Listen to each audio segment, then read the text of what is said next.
40 లక్షల టన్నుల బొగ్గు, దాని విలువ 1600 కోట్లు. నిల్వలు ఎక్కడ కనబడతలే.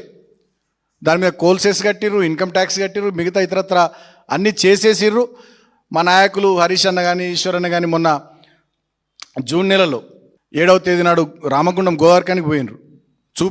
చూపియండి బొగ్గు నిల్వలు మేము చూస్తామని పోతే చూపియాలి కదా, పోలీసులను పెట్టి అడ్డుకున్నారు. 12వ తేదీ నాడు భూపాల్పల్లికి పోయినరు. ఆ రోజు పోలీసులను పెట్టి అడ్డుకున్నారు. తర్వాత కొత్తగూడెం పోయినరు. ఆనాడు బొగ్గు నిల్వలు చూపించాలి. మొన్న జూలై 1వ తారీఖు నాడు మా దగ్గరికి వస్తే మందమర్రి, శ్రీరాంపూర్ మందమర్రి మేము వస్తామని చెప్పి నేను అధికారులకు మాట్లాడితే వద్దు సార్ మీరు రావద్దు అని చెప్పి అధికారులు మమ్మల్ని రానియకుండా వద్దని చెప్పి పర్మిషన్ ఇవ్వలేరు. అంటే నిజంగానే బొగ్గు నిల్వలు ఆడుంటే చూపించాలి కదా.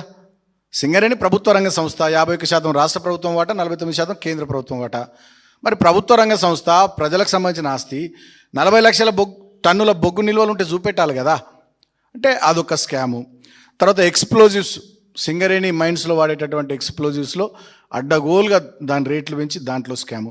తర్వాత డీజిల్ స్కాము, సింగరేణి వాహనాల్లో ఇతరత్ర వాడేటటువంటి డీజిల్ వినియోగంలో పెద్ద ఎత్తున స్కామ్. అంటే ఒకనాడు స్కీములకు నిలయంగా ఉన్నటువంటి సింగరేణి ఇవాళ వీళ్ళు వచ్చిన తర్వాత, కాంగ్రెస్ వచ్చిన తర్వాత స్కాముల మయంగా మారిపోయింది. అయితే ఇక్కడ ఇన్ని స్కాములు జరుగుతూ ఉంటే ముఖ్యమంత్రి రేవంత్ రెడ్డి గారు సూత్రధారిగా, రేవంత్ రెడ్డి బామ్మర్ది సృజన్ రెడ్డి పాత్రధారిగా ఇప్పటికే 15,000 కోట్ల కుంభకోణాలు జరిగి సింగరేణిలో నైని బొగ్గు బ్లాకుల టెండర్ల వేలం, ముఖ్యమంత్రికి ఉప ముఖ్యమంత్రికి మంత్రుల మధ్య వాటాలు కుదరక గొడవలు పడి ఆ విషయాలన్నీ మేము వాటాల పంపకాల విషయం మేము బయట పెడితే బీఆర్ఎస్ పార్టీ ఆ టెండర్లు రద్దు చేశారు.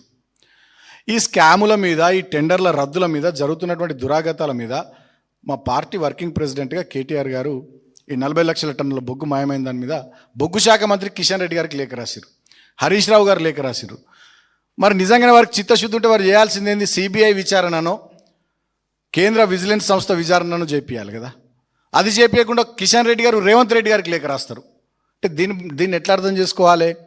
49% వాటా ఉన్నటువంటి కేంద్ర ప్రభుత్వము ఇక్కడ అవినీతి జరుగుతూ ఉంది, మీరు చర్యలు తీసుకోండి అని చెప్పి మా వాళ్ళు లేఖలు రాస్తే ఇక్కడ ఏదో జరుగుతుందట చూసుకోండి అని చెప్పి రేవంత్ రెడ్డికి కిషన్ రెడ్డి గారు లేఖ రాస్తారు. అంటే దొందే ఇద్దరు, బడే బాయ్ చోటే బాయ్, మధ్యలో మిడిల్ బాయ్ కిషన్ రెడ్డి అందరూ కలిసిపోయి ఇవాళ సింగరేణిని స్కామ్లమయం చేసిరు. సో గడిచిన ఒక 2-3 నెలలుగా సిరీస్ ఆఫ్ యాక్టివిటీస్ సింగరేణి ప్రాంతంలో బీఆర్ఎస్ పార్టీగా, టీబీజీకేఎస్గా మేము తీసుకొని ఫైట్ చేస్తూ ఉన్నాం కార్మికుల పక్షాన. కాబట్టి ఇవాళ ఫేస్ సేవింగ్ కోసం తాడిచెర్ల 2 బొగ్గు బ్లాకును నామినేషన్ పద్ధతిలో సింగరేణికి అప్పచెప్పినామని హడావిడి చేస్తూ ఉన్నారు. ఒకవైపు కిషన్ రెడ్డి గారు మేమే తెచ్చినామని బట్టి గారు. నేను అడుగుతా ఉన్నా, ఇచ్చేటైన ఆయన తెచ్చేటైన మీరే అయితే జేబీ ROC 3, అదేవిధంగా శ్రావణపల్లి OC, కోయగూడెం 3, KK 6, మరి ఇవి 4 ఉన్నాయి కదా గతంలో యాక్షన్కి పెట్టినాయి.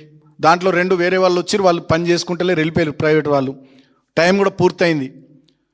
మరి వాటిని కూడా నామినేషన్ పద్ధతిలో కేటాయించవచ్చు కదా. నేను అడుగుతా ఉన్న మంత్రి కిషన్ రెడ్డి గారిని, అడుగుతా ఉన్న డిప్యూటీ సీఎం బట్టి గారిని, మీరు తెచ్చేటోళ్ళే వాళ్ళు ఇచ్చేటోళ్ళే అయితే 3 ఏళ్ళు ఏం చేసిరు? గుడ్డిగురాల పళ్ళు దోమినరా?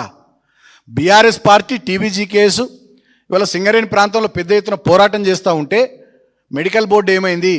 ఈ స్కామ్ల సంగతి ఏంది? 40 లక్షల టన్నుల బొగ్గెట్ల మాయమైంది?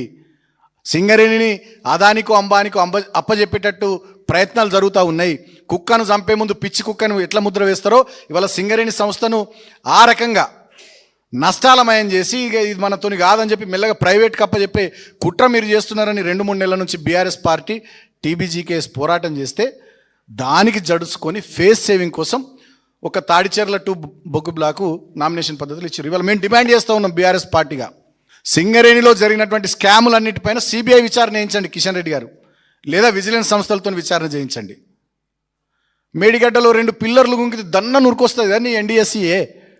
లక్షల కుటుంబాలు ఆధారపడ్డటువంటి సింగరేణి, తెలంగాణలో 9 జిల్లాల్లో విస్తరించున్నటువంటి సింగరేణి, 11-12 అసెంబ్లీ నియోజకవర్గాలు డైరెక్ట్గా, 13-14 అసెంబ్లీ నియోజకవర్గాలు ఇండైరెక్ట్గా, 46,000 కార్మిక కుటుంబాలు, 20-30 వేల కాంట్రాక్ట్ కార్మిక కుటుంబాలు, 40-50 వేల రిటైర్డ్ కార్మిక కుటుంబాలు, 1,00,000 కుటుంబాలు డైరెక్ట్గా, ఇంకొక 5-6 లక్షల కుటుంబాలు ఇండైరెక్ట్గా, మొత్తం ఆ ప్రాంతంలో ఒక 15-20 లక్షల కుటుంబాలు సింగరేణి మనుగడ మీద ఆధారపడి జీవితాన్ని బెల్లంపల్లి ఆసిఫాబాద్ నుంచి మొదలుకుంటే సత్తుపల్లి కొత్తగూడెం దాకా కొనసాగిస్తున్నటువంటి తరుణంలో ఆ సంస్థలో జరుగుతున్నటువంటి అవినీతి మీద విచారణ జరిపించే బాధ్యత కిషన్ రెడ్డి గారు మీ మీద లేదా, కేంద్ర ప్రభుత్వం మీద లేదా నేను అడుగుతా ఉన్నా.